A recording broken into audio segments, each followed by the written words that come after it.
Hi friends, வணக்கம். நான் உங்கள் நண்பன் குருஷிவா. இது உங்கள் சினிமா சித்தர் சேனல். உங்களுக்கு என்ன வீடியோஸ்லாம் பிடிச்சிருந்தா லைக் பண்ணுங்க, ஷேர் பண்ணுங்க. அதே மாதிரி பிடிச்சிருந்தா கண்டிப்பாக சப்ஸ்கிரைப் பண்ணுங்க.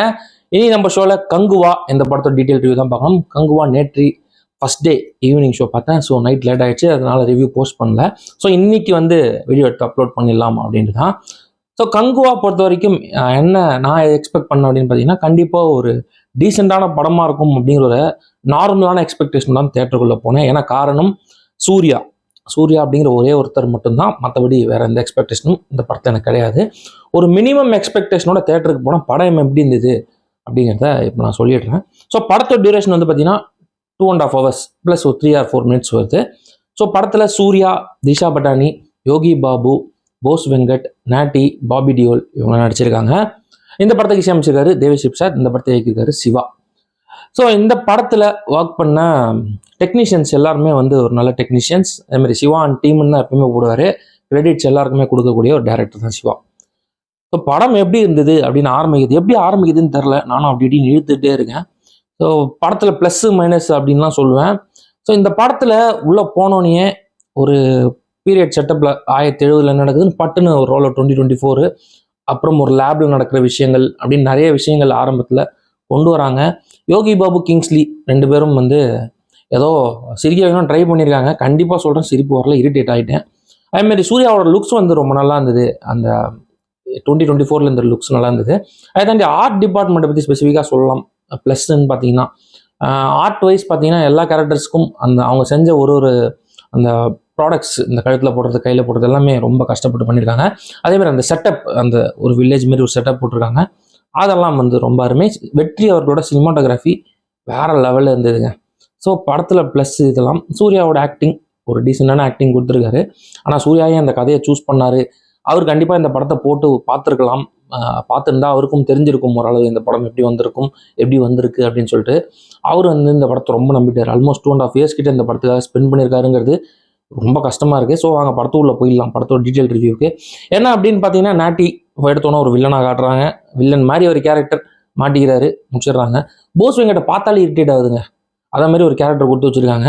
நாட்டில் ஆரம்பத்துலேருந்து கடைசி வரைக்கும் இருக்கிற எல்லா கேரக்டரும் கத்திக்கிட்டே இருக்காங்க. ஆனால் இதில் நிறைய ஆடியன்ஸ் ரிவ்யூ பார்த்தா என்னன்னா, பேக்ரவுண்ட் ஸ்கோர் இறையுது, சவுண்டு போட்டுகிட்டே இருக்காங்க. பேக்ரவுண்ட் ஸ்கோர் ஓரளவு டிஎஸ்பி டீசெண்டாக போட்டாலும் சவுண்ட் எஃபெக்ட்ஸுங்கிறது ரொம்ப அதிகம் இந்த படத்தில்.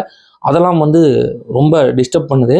அதை தாண்டி படத்தில் எல்லா கேரக்டர்ட்டையும் சொல்லியிருப்பாங்க போல டப்பிங் பேசும்போது, அதேமாதிரி ஷூட்டிங் எடுக்கும்போது சொல்லி நீங்கள் கத்தினே இருக்கணும் அப்படின்னு சொல்லிட்டு ஹீரோ மட்டும் கத்தாமல் படத்தில் இருக்கிற எல்லாருமே கத்தினே இருக்காங்க. அது ஒரு வகையான இரிட்டேஷனை உண்டாக்கிடுது படம் பார்க்கும்போது அப்படின்னு தான் சொல்லணும். ஸ்டோரி வைஸ் பார்த்தீங்கன்னா, இந்த படத்தோட ஸ்டோரி அவங்க எடுத்துருக்க ட்ரை பண்ண கான்செப்ட்லாம் ஓகே. பட் எடுத்த விதம், அந்த ஸ்க்ரீன் பிளே இருக்குது பார்த்தீங்களா, அதெல்லாம் நம்மளை வச்சு சோதிச்சிட்டாங்க அப்படின்னே சொல்லலாம் கங்குவா படத்தில். ஆனால் சிவா ஃபர்ஸ்ட் ஹாஃப்லேயும் ஒன்றும் பெருசாக பண்ணல ஸ்க்ரீன் பிளே வைஸ், செகண்ட் ஹாஃப்லேயும் ஸ்க்ரீன் பிளே வைஸ் ஒன்றும் பெருசாக பண்ணல அப்படின்னே சொல்லலாம். ஒரு சில இடங்களில் மட்டும் டைலாக்ஸ் நல்லா இருந்தது. மதன் கார்கி ஒரு சில இடத்துல ஜஸ்டிஃபை பண்ணியிருக்காரு. மற்றபடி டைலாக்ஸ்லாம் ரொம்ப ரொம்ப நார்மல். எமோஷனல் கனெக்டாக ஒரு சில விஷயங்கள் பண்ணணும்னு நினச்சிருக்காங்க. அவங்களுக்குள்ளே எமோஷன்ஸை காமிச்சிக்கிறாங்க. நம்ம எமோஷன்லாம் காட்ட முடியல. நம்மளோட எமோஷன் வேறு மாதிரி இருக்குது. உள்ள கொட்டாய் விடுறது, அந்த தூக்கமும் ஒரு சில டைம் பார்த்தீங்கன்னா அந்த சவுண்ட்னால தூக்கமும் இல்லாமல் போச்சு. அது ஒரு வகையான இரிட்டேஷன் அப்படின்னு சொல்லலாம். எமோஷன்ஸ்லாம் இந்த படத்தில் இல்லை.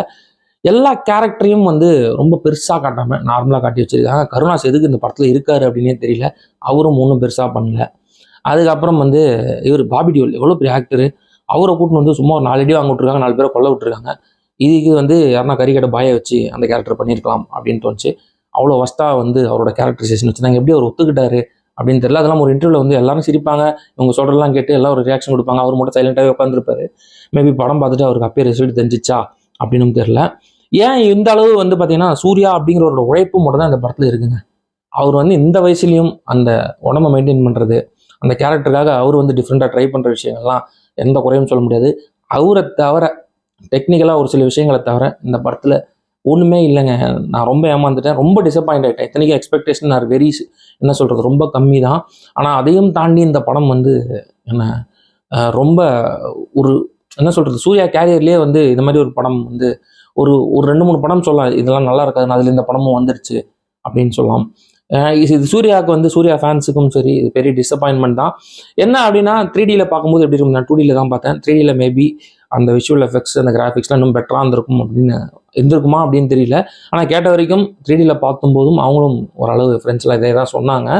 ஆனால் 2Dயில் பார்க்கும்போதும் சரி, இந்த 2.5 மணி நேரமே வந்து ஒரு 4 ஹவர் படம் பார்த்த மாதிரி ஒரு ஃபீல் இருந்ததுங்க. இன்டர்வல் எப்போ விடுவாங்கன்னு ஒரு ஃபீல் இருந்துச்சு. அதுவும் இல்லாமல் ப்ரீ இன்டர்வல் ஒரு சீக்வன்ஸ் நடக்கும். அதில் வந்து ஒரு கத்தி குத்து ஒன்று விழும். அது ஒன்று கை தட்டுறாங்க ஆடியன்ஸு, மொத்த தேட்டரும். எதுக்கு கை தட்டுறாங்கன்னு பார்த்தா அப்புறம் தான் புரிஞ்சுது. அட பாவிகளா அப்படின்னு எல்லா ஆடியன்ஸும் ஒரே வேவ் லென்த்லேயே இருந்துட்டாங்க தேட்டரில் அப்படின்னு. அதேமாதிரி சிறுத்தை சிவா பேர் போடும்போது ஒரு பயங்கரமான கத்து. என்னன்னா எல்லாருமே முன்னாடியே ரிவ்யூ பார்த்துட்டு உள்ள வந்துட்டாங்களா, இல்லை வேணுட்டே இது பண்ணுறாங்கன்னு தெரியல. ஆனால் அவர் எடுத்த கான்செப்ட் ஓகே, எடுத்த விதம் அப்படிங்கிறது ரொம்ப ரொம்ப குழப்பமாகவும் இருந்தது. அதே சமயத்தில் லாஜிக் இப்போ வர தமிழ் படத்தில் பெரிய ஹீரோ படம் இல்லாமல் எந்த படத்துலையுமே லாஜிக்லாம் பார்க்கறதுல அதை கூட விட்டுருலாங்க. ஆனால் இந்த படத்தில் அவர் கண்டினியூட்டின்னு ஒரு சில விஷயங்கள்லாம் பண்ணியிருக்காரு. அதெல்லாம் ஏற்றுக்கவே முடியாதுங்க.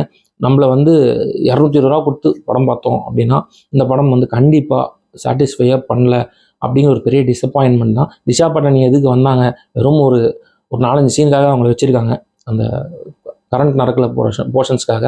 மற்றபடி ஒன்றும் இல்லை. கனெக்டிவிட்டிஸ்லாம் பேரலாக ட்ரை பண்ணும்போது அந்த 2-3 சீன்ஸ் நல்லா இருந்தது.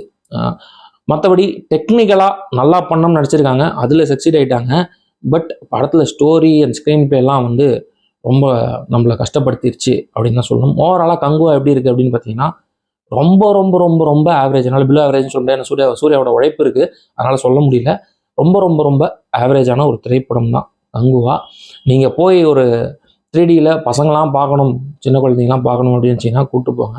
அதர்வைஸ் இது உங்களோட கால். அதாவது நீங்கள் போகிறது போகாது, உங்களோட இஷ்டம். என்ன கேட்டிங்கன்னா நான் எதுவும் சொல்லலைங்க, நீங்களே டிசைட் பண்ணிக்கோங்க. ஏன்னா அந்த படத்துக்காக உழைப்புகள் நிறைய பேரோட உழைப்பு இருக்குது, அதை நான் பட்டுன்னு ஒரே வாரத்தில் முடிச்சிட முடியாது. எனக்கு இந்த படம் பெருசாக ஒர்க் அவுட்டே ஆகலை, நான் ரொம்ப டிசப்பாயிண்ட் ஆகிட்டேன். இந்த படத்துக்கு சினிமா சித்தர் சேனலில் கொடுக்குற ரிவ்யூ என்ன அப்படின்னு பார்த்தீங்கன்னா 2.25 அவுட் ஆஃப் 5 ஒன்லி ஃபார் சூர்யாங்க.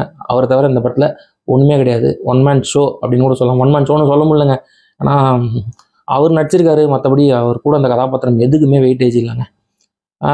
கடைசியில் ஒரு கேமியோ இருக்குங்க, அதையும் பாருங்கள். படம் நல்லா தான் அந்த கேமியோவுக்கும் வெயிட்டேஜ் நல்லா இருந்திருக்கும். மற்றபடி அந்த கேமியோவும் பெருசாக எடுப்படல, இந்த படத்தோட ஸ்க்ரீன் பிளே ஒர்க் அவுட் ஆகிறதுனால. தேங்க்ஸ் ஃபார் வாட்சிங்.